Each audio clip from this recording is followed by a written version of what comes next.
In today's class, we are going to have the revision of module 4 of solid waste management. In this particular module, we will be discussing on the biomedical waste, then e-waste, hazardous waste, and then the construction waste. Now, first of all, we'll come on the biomedical waste. Now, what is biomedical waste? The waste which are going to arise from the hospital, clinics, nursing homes, medical and research laboratories, and dentist clinics, whatever the waste material will be arising from these particular places, we call them as the biomedical waste. Now, when we are going to handle with the biomedical waste, we need to take care of too much care. Why is it is having the two specific characteristics, that is, it is highly infectious and highly toxic. Okay, it is having an ability to infect the person who will be in contact with it. So that is the reason why we should never mix the biomedical waste with the municipal waste, and a lot of care has to be taken when we are going to handle these biomedical waste. Okay, now we will be seeing what are the different types of coding that we will be utilizing for the biomedical waste. As I have told, the biomedical waste should be never mixed with the municipal solid waste. In order to have this particular thing, what we are going to do is we will be using some of the special color coding. Okay, that means we have divided the waste into the different categories. Okay, the biomedical waste we have divided into the different categories, and that different categories of a solid waste should be placed in the different types of color coded container. Okay, first of all, we'll see the what are the categories of these biomedical waste. First category is the human anatomical waste, that is human body parts will be there in that. Then category 2 is animal waste, then animal parts will be there. Then category 3 is biomicrobiological waste, which is going to arise from your microbiology laboratory. Then category 4 is your solid waste.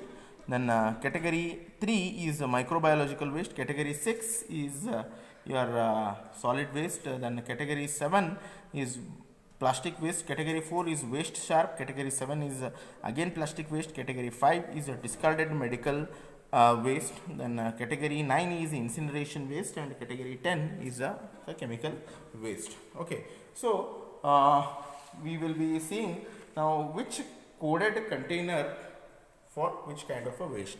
The yellow coded container will be utilized with the having a plastic bag. It is used for the category 1, category 2, category 3, and category 6 type of a waste. Then treatment and option is your incineration and the burial that we are going to do. Then red plastic containers, we will be using it for the category 3, category 6, and category 7 types of the biomedical waste. Okay, so here we will be we are going to dispose it by having the autoclaving and microwaving method. So this is how we are going to disinfect the this is how we are going to store the red container for category 3, 6, and 7. The blue or white plastics bag, we will be using it for category 4, that is waste sharp, and category 7 we will be using it for the plastic solid waste. We are going to disinfect by using the autoclaving and the microwaving or the chemical treatment method. In a black container, we will be using it for normally the plastic bags. We will be using the black container which having the category 5, category 4, and then the category 9, that is incineration ash. Then a category 10 will be chemical waste. So this is how we are going to divide the waste into the different categories and the different color codings. Now the next important aspect is your biomedical management steps. First, we will be, whenever we are going to store these biomedical waste, we should specify them with the special symbols. This particular symbol, it shows that it is a cytotoxic, that it is going to become a toxic to the person who is going to handling, and then it can create the biohazard, that is it can create the infection to the person. Then we are going to get segregated by using the different cytotoxic and different types of color coded container. We will be specific type of a waste we are going to place into the specific type of container. Then we are going to segregate it, then we are going to collect it. Collection will be done by the human being by using the special your personal protective equipment like goggles, hand gloves, aprons, shoes, right, masks, okay, goggles, all these things we need to use when we are going to collect it.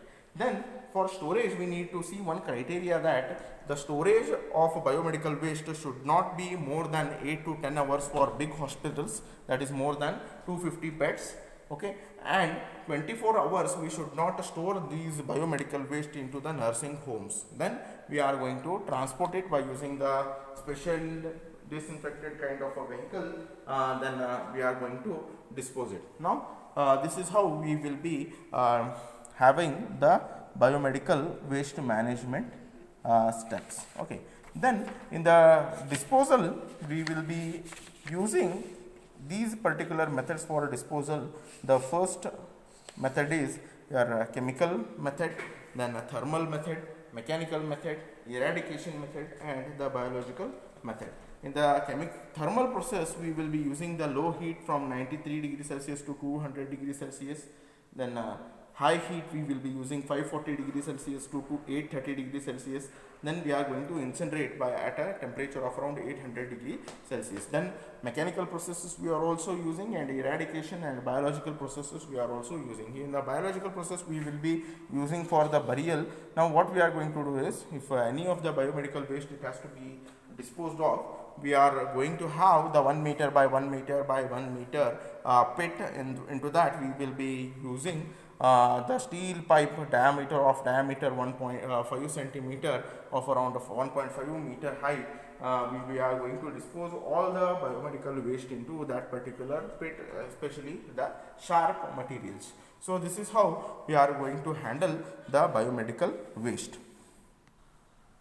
Now next is the category of the hazardous waste. Now what are those hazardous waste? Hazardous waste are the waste which is going to have the properties like the ignitability, corrosivity, reactivity, toxicity, flammability, explosibility. We call them as, or radioactivity, we call them as the hazardous waste because they are having the capacity to bring a danger to the people who are in contact with it, and it may not be immediately it is going to cause a problem. Some of the hazardous waste are there which is going to have the explosive or ignitability character. It is going to create the problem to the people who are there in the surrounding, but the characteristics like as corrosivity, reactivity, then your radioactivity, it will be slowly it is going to bring danger to the people who are in its surroundings. So due to these characteristics we call these particular waste material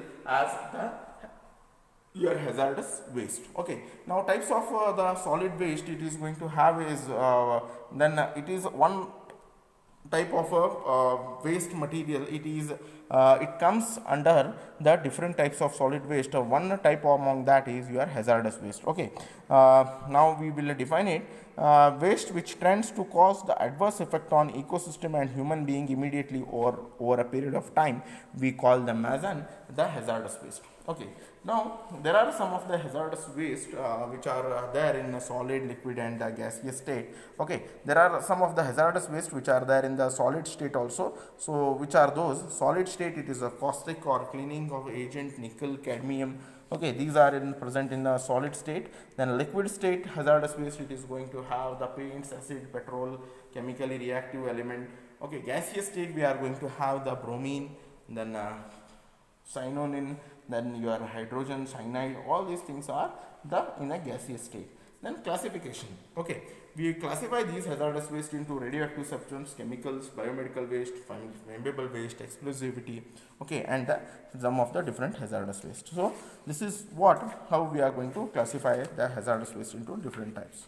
Okay, now we categorize the hazardous solid waste into the different category, that is the radioactive, toxic chemical, biomedical, flammable, and explosivity. Okay, now sources of these radioactive wastes are your biomedical research laboratories, then agricultural and chemical companies, battery shops, universities, photographic solution. These are the categories of your toxic chemicals. Biomedical waste is from the drug companies, okay, and hospitals. Then flammable waste, it is from your petroleum industry, then plants, services, stations, then the tanker truck, etc., etc. Explosivity, it is from your construction company, ammunition production plants, etc., etc. So these are the different types of the hazardous waste which is going to come from the different categories and their sources.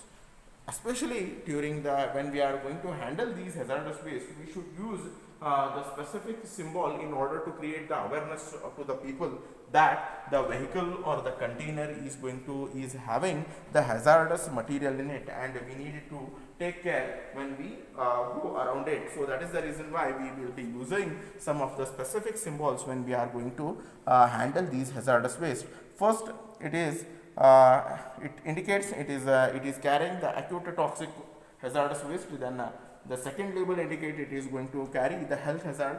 The third label that it is going to show that it is going to carry the flammable waste, then a gas cylinder, then explosive bomb, then this particular thing is corrosive in nature, then it is going to last one is going to show that it is going to create the irritation to the skin. Next is the storage container. We will be using the drum, right? We are going to use the light closed drum in order to, whenever we need to, we are going to carry these particular hazardous waste material. In this, the body will be, it is in circular shape, then it is going to have the vent, then a rolling hoops which is going to help in rolling down the drum, then bottom head. We are writing some of the things, that is the light drum, okay. DOT we are going to write it, then date we are going to write it, then all those elements we are going to write it on that particular the storage container. Next is the equipment for collection of the hazardous waste. What kind of equipment we will be using for carrying the radioactive substance. We will be using the trucks, railroad equipment, depending upon the characteristics of the waste, special mark with having the special markings, that is the symbols. Then we will be using the toxic chemicals into the flat-bedded trucks, then for waste storage in drums, railroad tank, cars, okay. Then biological waste into the flattened truck, then flammable waste into the toxic chemical switch coloring and as the safety warning, then with having the safety warning, then explosives into the same as those toxic chemicals. So this is how we are going to transport the biomedical waste. Now how to treat and how of the treatment of the hazardous waste. We treat it by having the different physical and chemical method, that is filtration and separation, clarifying and dewatering, chemical precipitation, chemical oxidation reduction, solidification, stabilization, all the fixation, okay, encapsulation, evaporation, ozonization. These are the different methods of treating the hazardous waste. Then the thermal treatment is incineration and pyrolysis, biological treatment, land treatment, enzymatic systems, composting, aerobic and anaerobic treatment. This is how we will be treating these hazardous waste. This I have explained in detail in my previous classes. Next comes your e-waste. Okay. Now, what are e-waste? The e-waste, which is going to come from the electronic devices after its usage. Okay, used electronic will be sent for the reuse, resale, salvage and recycling purpose. Okay, or to the disposal site. That we call it as in the e-waste. The sources are having TV, computer, DVD, DC, monitors. Okay, then keyboard, printer, phones, mobiles, etc., etc. All the electronic gadgets where we are going to get these e-waste. So this is a definition, and then we have seen the source. Then effect of e-waste. Okay, effect of e-waste is basically it is going to emit the emission from the e-waste create an environmental damage. It is going to emit some of the gases. Then toxic chemicals causes groundwater and soil pollution. then health of surrounding people is going to be get affected. If we are going to burn these e-waste, it is going to create some of the PCD and PCBs to the environment. Okay, then the other health effect it includes the it is going to DNA breaks can increase the livelihood to cancer, then it damages to the mutation. Okay, lead, chromium, and mercury, cadmium, these are the some of the heavy metals which is when it is going to be getting contaminated into the groundwater, then it is going to create the groundwater pollution. Okay, then the methods of disposal of e-waste it includes the landfilling, that is acid bath, okay, and then incineration. This is how we are going to dispose the e-waste. Now next is your construction waste. The construction waste, the waste which is going to arise from the construction industry, we call it as a construction waste. It is going to have the wire, tiles, then iron, your steel, all steel, then your TV switches, okay, then cement, bricks, some of the gravel, okay, etc., etc., will be a part of your broken concrete, etc., etc., will be part of your construction waste. These